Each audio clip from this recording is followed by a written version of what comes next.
I have a 2-year-old and a 7-year-old. And what I was thinking about, especially this summer, as I was watching my 7-year-old learn to swim after having such high anxiety about dunking and getting her face wet and her hair wet, there was this pivotal moment that I noticed where she had to come to a decision. Do I flail around, which is what my survival instinct is telling me to do, or do I trust my swim instructor who is telling me to relax, roll over, put my head in the water, and float? No. We did the group classes last year and it was absolutely not from her. She was not willing to just put your head in the water, okay, and float. Okay, no. Mm-mm. So this summer we opted for private lessons so that she would get a one-on-one at her own pace instructor to gently help her feel safer in the water so that she felt safe enough to get in the water, A, and B, to roll over and then trust that if she put her head back into the water, relaxed into it, and breathed, that the water would hold her and sustain her. And isn't that an interesting idea? Before this whole spiritual awakening thing, I mean, it's been in progress since about 2006, turbocharged in 2012, but within this entire process, I have noticed that it's a completely different way of doing things. Before working with spirit, living with spirit, doing everything with this connection in mind, I used to be afraid, overwhelmed, indecisive, constantly feeling scared, lost, alone.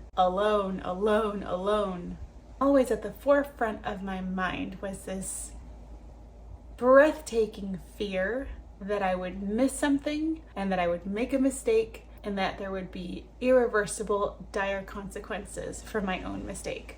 That is, at least for me, the source of all my analysis paralysis and indecision back then. The lack of trust that I had in myself, the lack of trust that I had in the universe, the lack of trust that I had in anything greater than myself, really was simply because the lack of knowledge that I had about myself and about this world that we live in. As spiritual beings having that human experience, like that famous quote says, that's not common knowledge while we're here in the 3D world. It's so easy to forget that we're complete infinite beings outside of these meat sacks who are driving this bus. It's so easy to get wrapped up in everything happening. It's so loud, it's so overwhelming, it's so stressful. It can be very scary.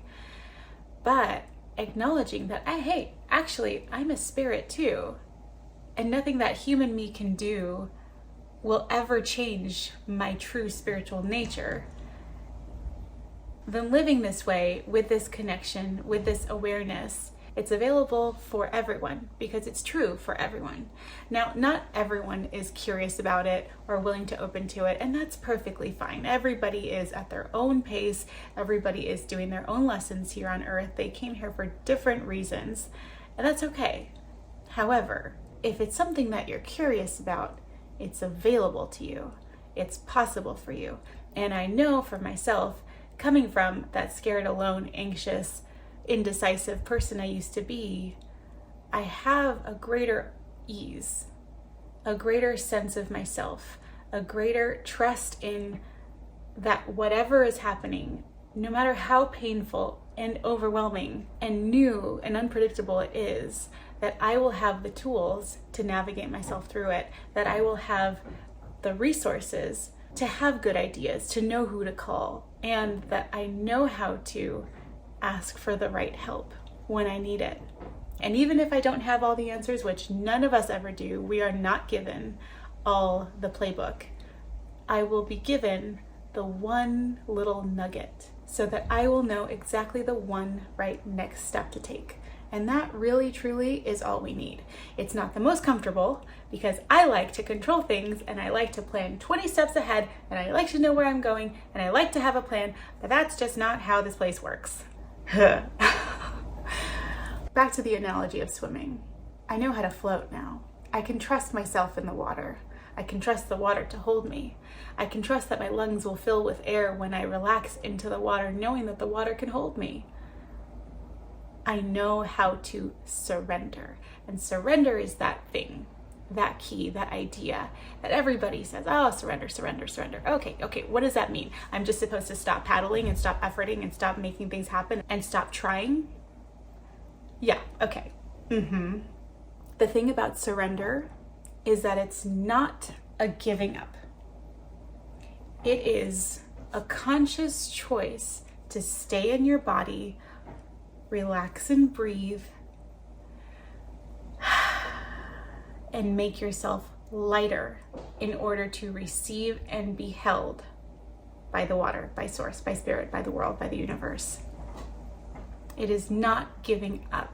It is giving up control, but still a conscious decision to work with the infinite love and energy and wisdom that surround us, instead of deciding that we know best by flailing around and following our innate survival instinct in order to not drown, which is the thing that usually makes people drown faster.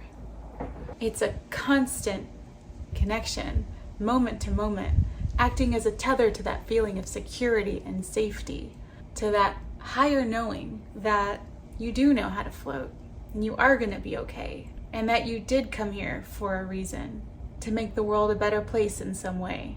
I think that's a missing piece.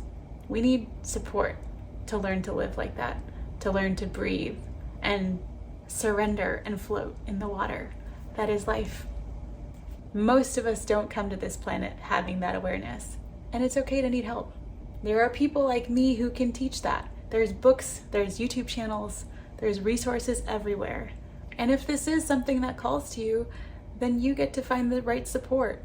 Find the people that you trust. Find the people that you vibe with, that feel comfortable. Just like you wouldn't go into the water and let your kids into the water with some stranger that pushes them in the pool and is really mean.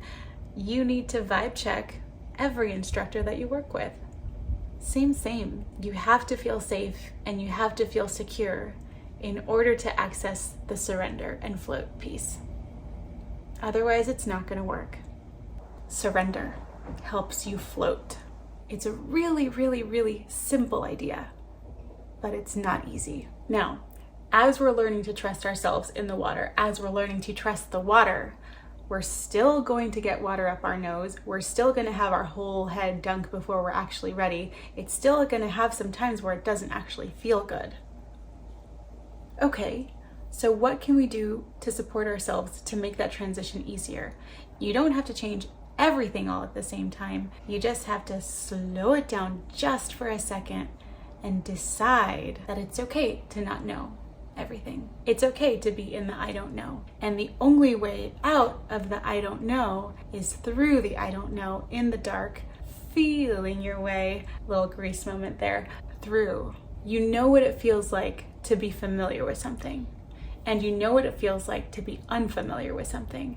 And nothing ever started out feeling familiar. Everything that you just take for granted in the present moment, at one point, it was new and it was scary and it was uncomfortable. But know and see that every single point up to where you are now has brought you to here, and you have survived every step.